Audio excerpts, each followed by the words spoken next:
Так, в синем углу октагона боец весил 61 килограмм, роста 7 сантиметров, ему 28 лет. Профессиональный рекорд, 2 победы, 2 поражения, 1 ничьи. Мастер спорта по ММА представляет бойцовский клуб «Тигр». Тренер Умаров Ахмад Хатыров Джума. Его соперник в красном углу боец весовой категории 61 килограмм, роста 72 сантиметра, ему 20 лет. Представляет бойцовский клуб «Улуу Кыргыз». Тренер Амырзаков Тынчтык. Капана Ачимама. Бойцы на середину.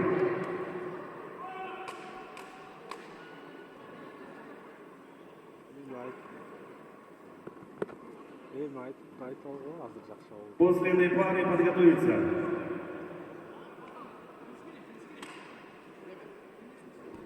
Куаныч Улу Шадыкан, Асеков Кутман, Дайрдам Трос.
На награждение приглашается вице-президент Федерации WF Эмиль Тохтованов.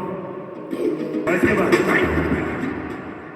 Об этом бою в первом раунде за 3 минуты 57 секунд техническим нокаутом победу одержал Капенов Аджи!